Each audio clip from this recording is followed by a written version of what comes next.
Antropofonías, conversaciones desde la diversidad. Un programa del Instituto Colombiano de Antropología e Historia, ICANN, y del Museo del Oro del Banco de la República.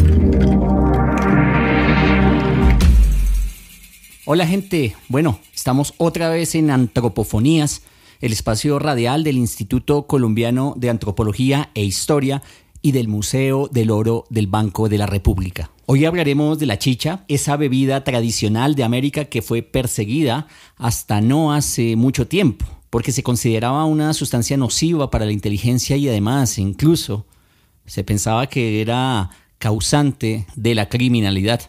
Hola Ana María, ¿por qué esta bebida fue objeto de persecución y criminalización? Hola Vladimir. La chicha fue perseguida por muchas razones, pero principalmente para fomentar el consumo de bebidas como el aguardiente y la cebada. Pero que ella fuera perseguida no significa que se doblegara, pues, como veremos hoy, la chicha ha logrado resistirse a esta estigmatización que comenzó desde el siglo XVIII. Comunidades antropofónicas. Bueno, en nuestra sección Comunidades Antropofónicas, como todas las semanas, recogemos ideas, puntos de vista y opiniones que nos ayudan a contextualizar, a entrar y a introducirnos al tema del día. A continuación vamos a presentar el testimonio de Miguel Ángel, un turista español que junto con su familia vienen de Sevilla y nos lo encontramos degustando un vaso de chicha en el Chorro de Quevedo, acá en el barrio La Candelaria, en Bogotá. Hoy por casualidad he probado por primera vez la chicha colombiana. Ya había oído hablar de ella. Me esperaba algo tipo un zumo o algo más sencillo, simplemente un poco refrescante. Pero me ha sorprendido mucho.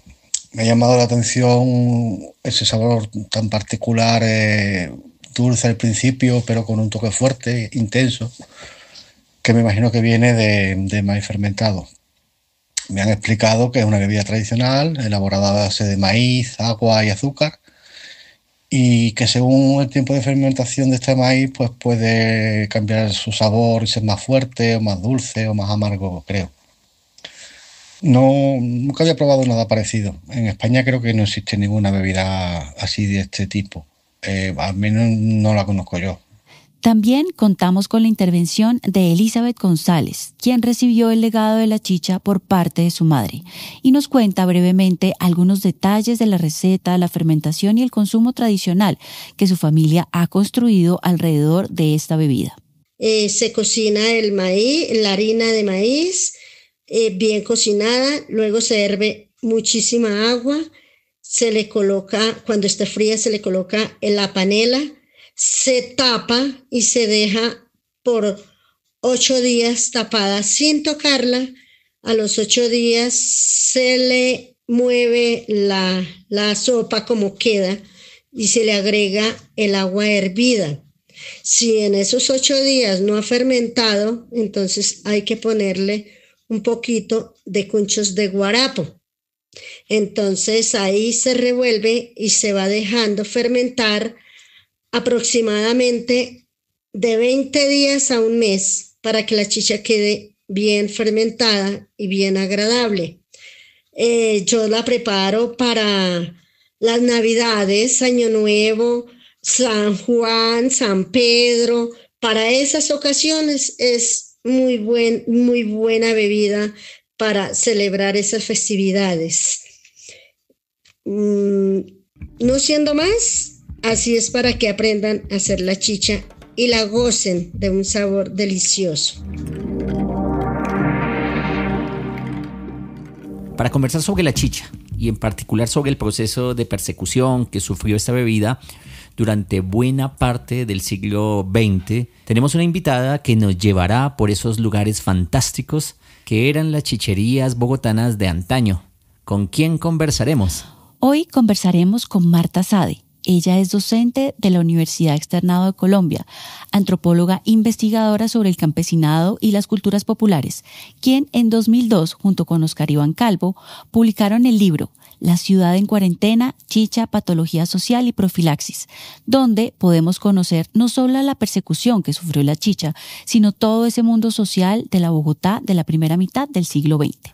Marta, muchas gracias por acompañarnos hoy en Antropofonías. Como primera medida, quisiera preguntarte por ese cambio que tuvo el consumo de chicha a principios del siglo XX. ¿Qué es lo que está ocurriendo en ese momento? Bueno, muchísimas gracias a Antropofonías por la invitación. Para mí es un verdadero gusto estar aquí en este esfuerzo por divulgar las investigaciones de antropología que se hacen, de antropología, historia, arqueología que se hacen en Colombia.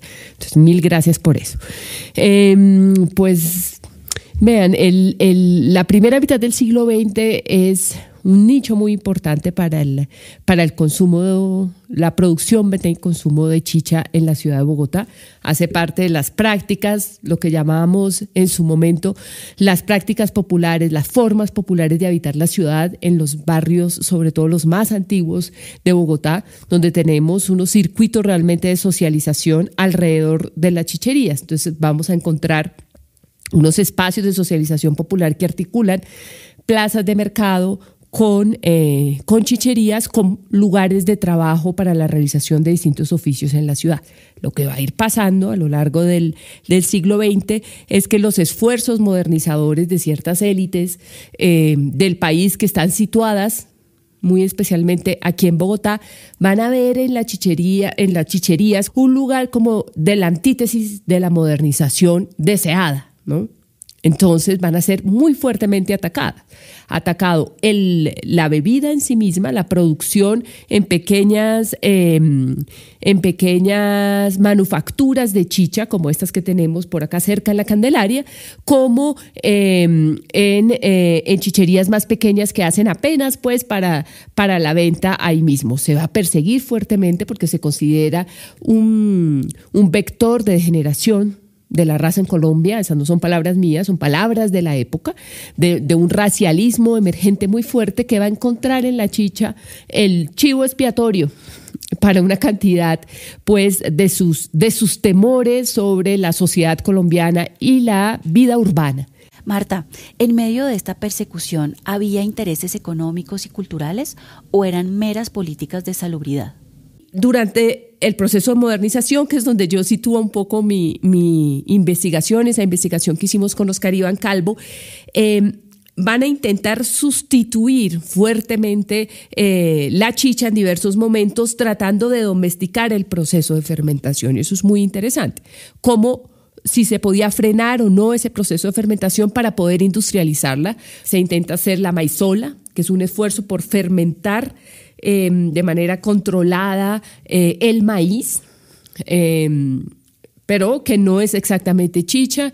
Se intentan hacer lo que se llama varios productos sustitutivos o panes líquidos que proporcionen alimento, pero que sean diferentes a la chicha. Llama la atención que a pesar de que ya existía el conocimiento biológico, digamos, para poder hacer ejercicios para parar la fermentación de la chicha, ese conocimiento nunca se aplicó en Colombia al proceso que pasaba con la chicha. En cambio, ¿qué es lo que vemos? Un combate fundamental para tratar de reemplazar la cebada por el maíz.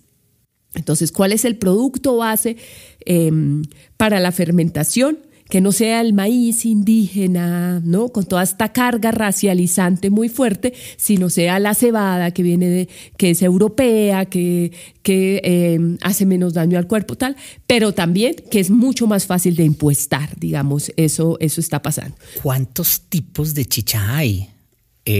Yo creo que debe tener unas variedades y podríamos pensar que esta chicha que se consume en el altiplano cundiboyacense tiene una peculiaridad, una diferencia con la chicha que se puede consumir en Boyacá o en otros lugares andinos como el Perú, en Ecuador. En el mundo andino americano encontramos chicha morada, que está hecha con un maíz morado. Está la chicha que nosotros conocemos más en Bogotá, que tiene que ver con el maíz pues porba, amarillo o blanco. Habrá algunas distinciones, pero más en Colombia, aquí en la zona del altiplano, pues tiene que ver con las formas de preparación, con los métodos de preparación. Es una bebida artesanal. Entonces es el toque del artesano o la artesana el que le va a dar un matiz importante. Hoy en día Si ustedes van a cualquiera de estos sitios donde se consume ahí en el Chorro de Quevedo, en el marco pues de relaciones de turismo y de esto, pues siempre te van a decir, no, esta sí es la buena, esta es la menos rendida. ¿Cuál quiere? ¿Cuál quiere? ¿Una chicha de verdad? ¿O una chicha más aguadita, más, sí? Entonces ya ahí te van a dar diferentes. Después, digamos, con las demandas de pronto de los turistas y demás, comenzaron a echarle frutas. Entonces hay chicha mezclada con uvas, chicha mezclada así con diferentes frutas. Exacto. Y que le dan una serie de tonalidades pues muy llamativas. Eso es muy reciente. En el momento en que nosotros hicimos esta investigación a finales de los 90, no, eso no existía. ¿Y qué sabemos cómo era la chicha en tiempos prehispánicos? La chicha más precolonial es una chicha amarga, ¿no?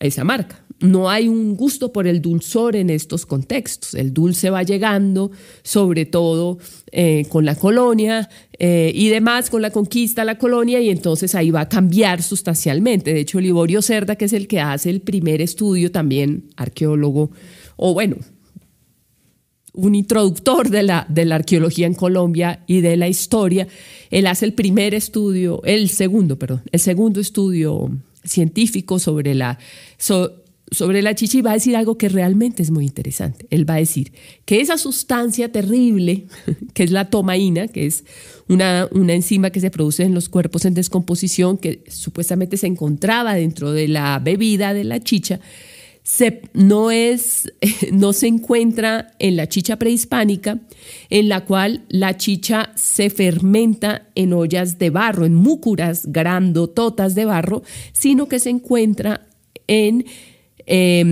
después de la colonia, cuando se comienza a fermentar en barriles de madera como el vino, que es algo introducido, obviamente, por los españoles y la colonia. Y dice, ahí, como quien dice, vamos a decirlo así en términos coloquiales, ahí se dañó la chicha.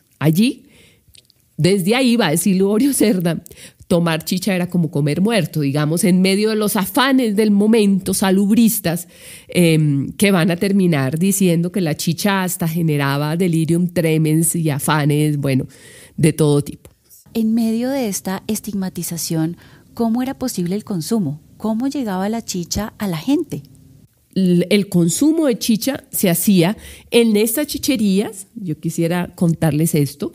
La chichería donde nosotros hicimos esta investigación durante algo más de 2 años, esa chichería era clandestina, completamente clandestina, como había quedado, desde 1948, después del 9 de abril, que era un modelo muy interesante de trastienda. Venga, vecino, ¿dónde hay una chichería?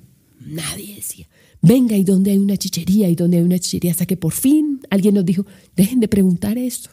Nunca la van a encontrar. Vayan a tal esquina, ustedes van a encontrar una tienda de barrio.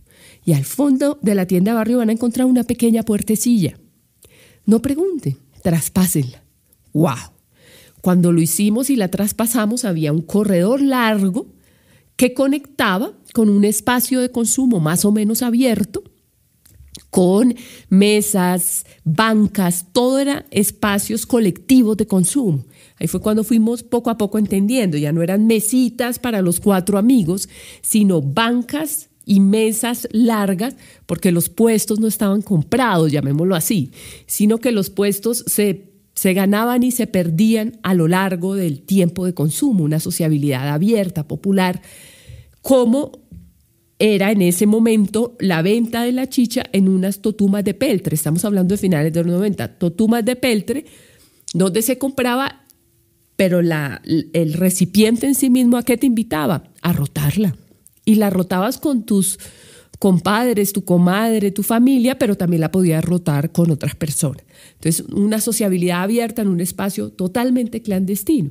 Después ya fuimos entendiendo que a partir de las 4 de la tarde se abría una puertecita que ya no era la de la tienda, sino una puertecita chiquitica para los que sabían. Así fuimos dando con este espacio que quedó clandestinizado después del 9 de abril de 1948, cuando se le endilgó, digamos, todo el caos y el fervor popular del 9 de abril a la chicha.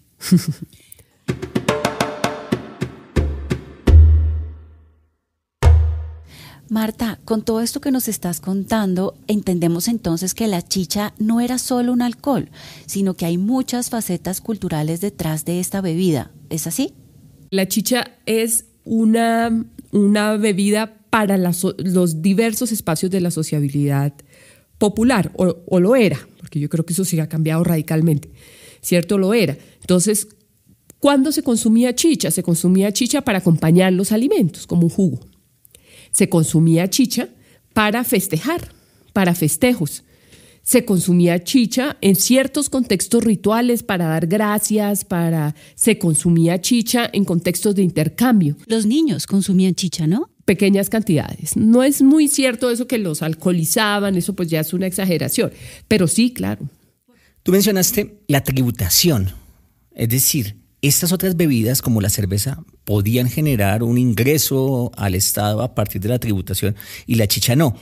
¿Por qué ocurría eso? Pero fíjate que hasta un punto, porque uno de los mayores opositores a la prohibición de la chicha en Cundinamarca y en la ciudad de Bogotá fueron las autoridades que recibían los tributos, digamos, los impuestos, porque ganaban muchísimo. A pesar de toda la chicha que se producía, que no pagaba impuestos, la que pagaba producía unas ganancias importantes, bien fuera para el departamento o bien fuera para el distrito.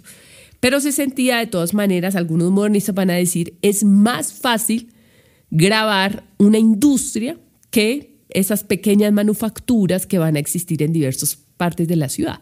Pero también era una discusión con ciertos grupos, digamos, ciertas familias de élite que eran productoras de chicha y ganaban plata, digamos, produciendo la chicha. Entonces, la parte económica de la chicha es muy, muy, muy importante. No es el énfasis de la investigación que nosotros hicimos, pero en su momento sí logramos como reconstruir algunas de las cifras. Eso está en el último capítulo de un libro que escribimos en su momento que se llama La ciudad en cuarentena, donde logramos reconstruir para la economía del momento lo que podría significar las ganancias por la tributación de la chicha en estas pequeñas manufacturas que estaban en diversas partes de la ciudad.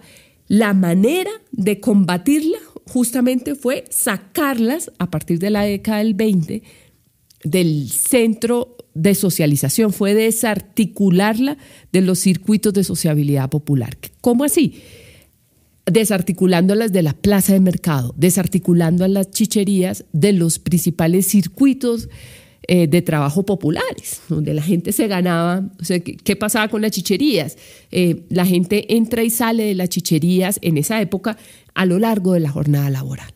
Imagínense eso para un modernista, higienista, que está buscando que se especialicen las prácticas productivas y demás. Era como un horror, como así que consumes una bebida alcohólica durante tu jornada laboral y no en un tiempo de ocio nada más. Eso era toda una discusión en el momento. Entonces, se ganaba, pero se ganaba bastante, digamos, en la tributación de la chicha, pero se consideraba que se podía ganar mucho más a través de una bebida industrializada como era la cerveza. Oye, pero en esa época se decía que la chicha embrutecía.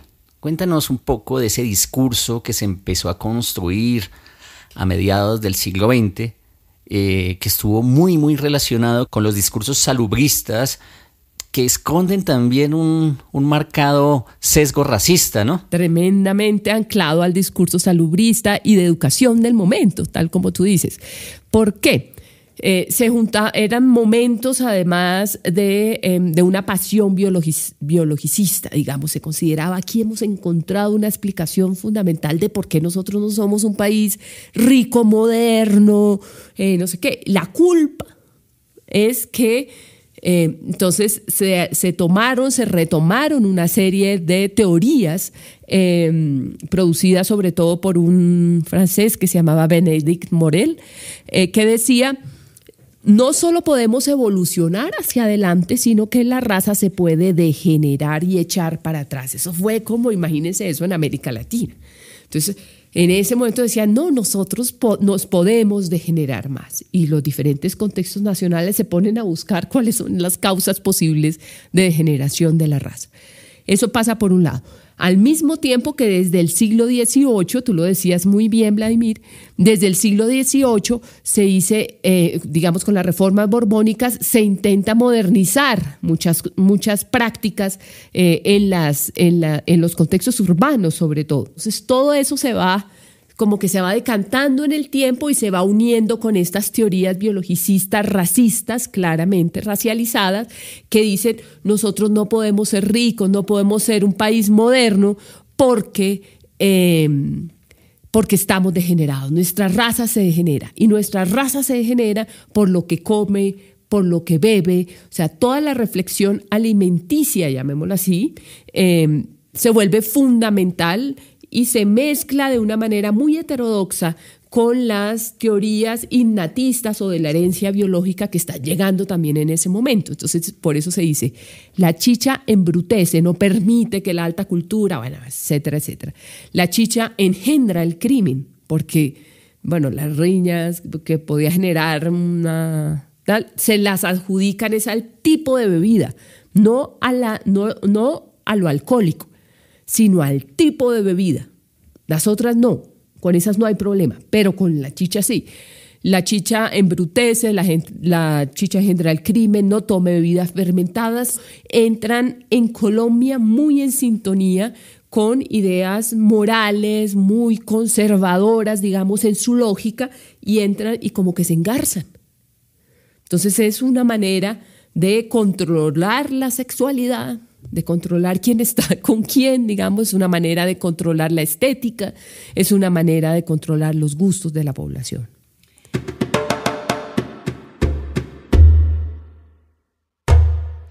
Marta, oyéndote me hace pensar en un programa que tuvimos no hace mucho tiempo alrededor del biche. El biche tiene muchas similitudes con esto que tú estás contando acerca de la chicha. Mi pregunta va hacia, el biche se convierte en una bebida de resistencia. ¿Qué pasa con la chicha? Podemos decir que también es una bebida de resistencia, porque tú dices que en todo caso fue prohibida y todo eso, pero hubo un consumo de chicha constante, clandestino, y hoy en día hay un consumo de chicha turístico, digamos que muy famoso. Entonces, cuéntame un poco cómo fue este trasegar de la chicha con relación a pensando en el biche. Sí, es una súper buena pregunta. Porque, a ver, en Colombia tenemos cantidad de bebidas tradicionales popularmente realizadas que no cumplen con ningún canon de estos procesos que embotellan, pasteurizan, cierran, sellan.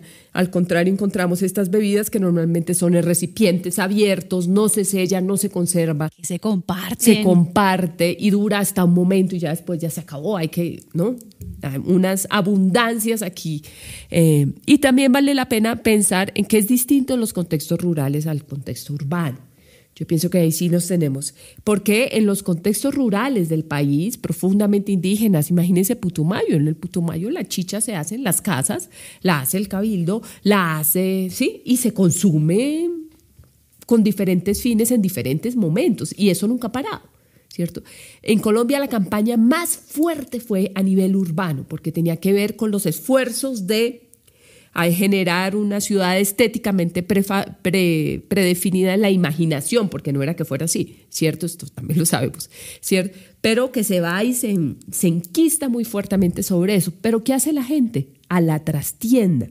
La que yo escribí en su momento, que era mi tesis de pregrado, se llama así, Bogotá en la trastienda, porque se metieron todas esas prácticas populares que mezclan el casino, o sea, el juego, con las pequeñas apuestas, que se hace en una chichería tradicional de estas que nosotros tuvimos la fortuna de conocer. Se bebe chicha, se juega, se hacen encuentros con los amigos. En la chichería inicialmente construida de Doña Mercedes había un cuartico construido para los encuentros nocturnos con alguna novia o novio, digamos, que sucedían allí. Había un cuarto especial para ello. Y en la parte de arriba vivía la chichera con sus santos y en la pura parte de arriba, miren que esto es bien interesante, estaban los pequeños cuartitos de madera que ella había construido, adivinen para quién, para recibir a los campesinos e indígenas que venían a traer sus productos a los mercados de la ciudad y se quedaban 3-4 noches.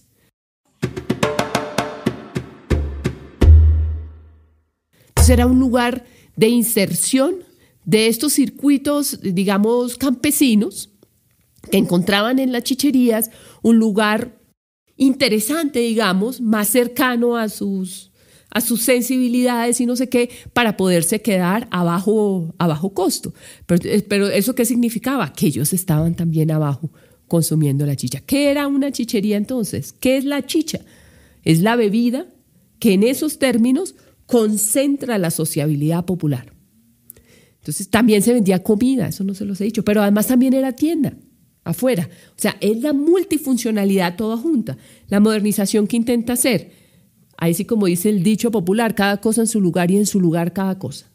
Un lugar para los juegos, especializado, un lugar para la comida, el restaurante, un lugar para la bebida alcohólica, el bar, un lugar para cada cosa y la chichería era todo eso junto. Pero, ¿qué ha pasado con las chicherías hoy en día? ¿Podemos encontrar aún chicherías en el sentido que tú estás describiendo? Pues mira que esa chichería donde nosotros hicimos la investigación existe, la chichera murió y está con su hijo, ¿no? Ya cada vez tomando más lugar la cerveza y tomando más lugar el aguardiente. En la época en que nosotros hicimos la investigación había una chicha que se llamaba la fina, y una fina era la mezcla entre una totuma de chicha y una cerveza. Se mezclaba así y se consumía no con la lógica de la cerveza así, sino con la lógica de la totuma abierta que se comparte. Entonces, eso digamos que ha ido cambiando.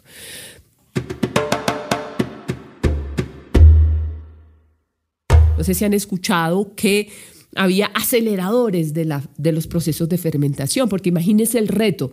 Una cosa es cuando yo produzco la chichería para mi familia y para mi vereda o mi vecindario, o cuando tengo que producir diario chicha para todos los que vienen a las chicherías. Entonces eso hace que tengan que acelerar los procesos de fermentación con huesitos, de saliva, carne, ¿no? Con saliva, pero eso es un más contexto antiguo, ¿no? Mucho más indígena, más antiguo, porque en esto no se puede, no tienes ese tiempo. O sea, es la producción más atada a la vida urbana. La tienes que acelerar. Entonces, pues, había pues las historias de un cronista de la primera mitad del siglo XX, Osorio Lizarazo, cuenta que en las chicherías había unos huesitos colgando de un hilito y el huesito se bajaba, se dejaba un ratico, tal. Marta, quisiera dejar ir. Y la última pregunta es, ¿qué le espera a la chicha y a las chicherías? ¿Qué piensas tú, habiendo estudiado como ese devenir histórico desde principios del siglo XX? ¿Nos vamos a quedar solamente en una bebida netamente turística para, digamos, referente del exotismo bogotano, aquí como lo vemos en el Chorro de Quevedo? A nivel urbano, la chicha sí corre ese... Pareciera que eso es lo que va a pasar. De hecho, eso es lo que ya está pasando.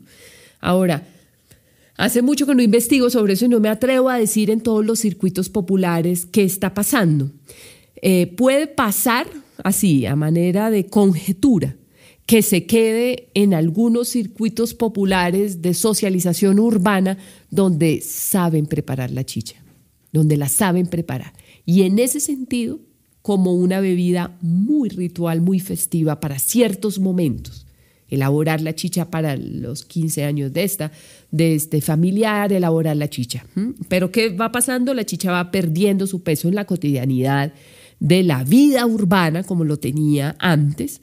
Incluso sé de algunas discusiones que ha habido sobre su posible patrimonialización. No sé finalmente si se patrimonializó, pero había como unas discusiones alrededor del tema dada la intensa campaña en contra de la chicha que hubo en Colombia, y más que en Colombia, aquí en el altiplano cundiboyacense, y más que en el altiplano cundiboyacense, en Bogotá. La sociedad bogotana hizo una campaña muy fuerte esteticista que hizo y eso es incluso desde finales de la colonia. Las chicherías debían estar atrás de una puerta para que el olor de la chicha, para que la visión de la gente consumidora de chicha, para que esos cuerpos no fueran evidentes y visibles en el ornato de la ciudad. Eso pasó desde el siglo XVIII. Ya, la última, ahora sí, de verdad, para terminar, pero es que no me quiero quedar con la duda. ¿La chicha es de fabricación meramente femenina o en la chicha puede haber la fabricación, quiero decir, porque seguramente el consumo sin duda no, pero la fabricación sí? La chicha, atada a esas formas populares de habitar la ciudad, a esos circuitos, 100% femeninas, son las matronas de la familia. Son las matronas. Los varones de la familia, que pueden ser los hijos o el esposo, pueden ayudar a ciertas tareas, pero la fabricación, ¿quién tiene? Aprovecho para rendirle homenaje a la señora Mercedes. Cuando le preguntábamos sobre cómo había sido construida su chichería y todo eso, decía: a mí cuando me muera quiero que me entierren con mi caleta. La caleta de chicha. La caleta de chicha era otro lugar que existía en la chichería para esconder la chicha después de 1948, cuando llegaban los policías y si no les pagaban un dinero, la regaban. Esos cuentos había tiros incluso, eso era siempre dramático porque la gente defendía su bebida de una manera fundamental. Entonces, eso es un trayecto allí. Increíble, que ¿no? puede ir ocurriendo. Otro punto en común con el biche. Nos has dejado enchichados y con muchas ganas de seguir conversando. Porque enchichado significa bravo. Perdóname. Se utiliza para decir bravo. Sí, claro. Me enchiché. Me puse verdad, pero también se usa para decir que está cogido por la chicha, ¿no? Sí, también, pero mira cómo se asocia con la violencia. Mira cómo se asocia con la furia. Es gracias a esa campaña que dijo una y otra vez que la chicha engendra el crimen. Entonces va produciéndose unos sentidos comunes que la van asociando con esto. Valga decir, 3 años de investigación. Oscar Iván Calvo, con Paola Figueroa, la antropóloga visual bellísima, con Fabio Jiménez, quien era estudiante en ese momento y levantó la planta arquitectónica de la chichería y nos ayudó a hacer todos los estudios como más urbanísticos y demás. Estuvimos 3 años ahí trabajando con ellos entre estos lugares de la chichería y sus lugares de habitación, sus casas, sus barrios y demás. ¿Y qué encontramos? Que era una chichería, que eso sí creo que debe estar casi que extinto. Me atrevo a aventurar esa. ¿Qué pasa? Son lugares organizados de manera muy parecida, como organizan sus casas y como organizan estas chicherías, como un lugar cálido de encuentro, donde nos ponemos cita en esa época sin necesidad de un teléfono. Marta, de una llamada. Marta, muchas gracias por haber conversado de la chicha y de las chicherías, porque creo que no podemos entender tanto la chicha sin las chicherías. Muchas gracias por habernos acompañado en Antropofonías. Y esperamos verte muy pronto en un nuevo capítulo de Antropofonías. Muchas gracias, Marta. Muchísimas gracias a ustedes por esta conversación tan deliciosa que me llevó años atrás cuando hicimos esta investigación. Dale, hasta la próxima. Mezcla y sonido directo, Nicolás Romero. Diseño sonoro y masterización, Daniel Morales. Redes sociales, Silvia Aragón. Edición, Vladimir Montaña. No olviden que pueden estar al tanto del tema de la próxima semana a través de las redes sociales del Museo del Oro y del ICANN. Si quieren escuchar todos los episodios, descarguen ya la app de Radio UNAL. No se pierdan Antropofonías todos los domingos a las 11:30 de la mañana por Radio UNAL 98.5 FM.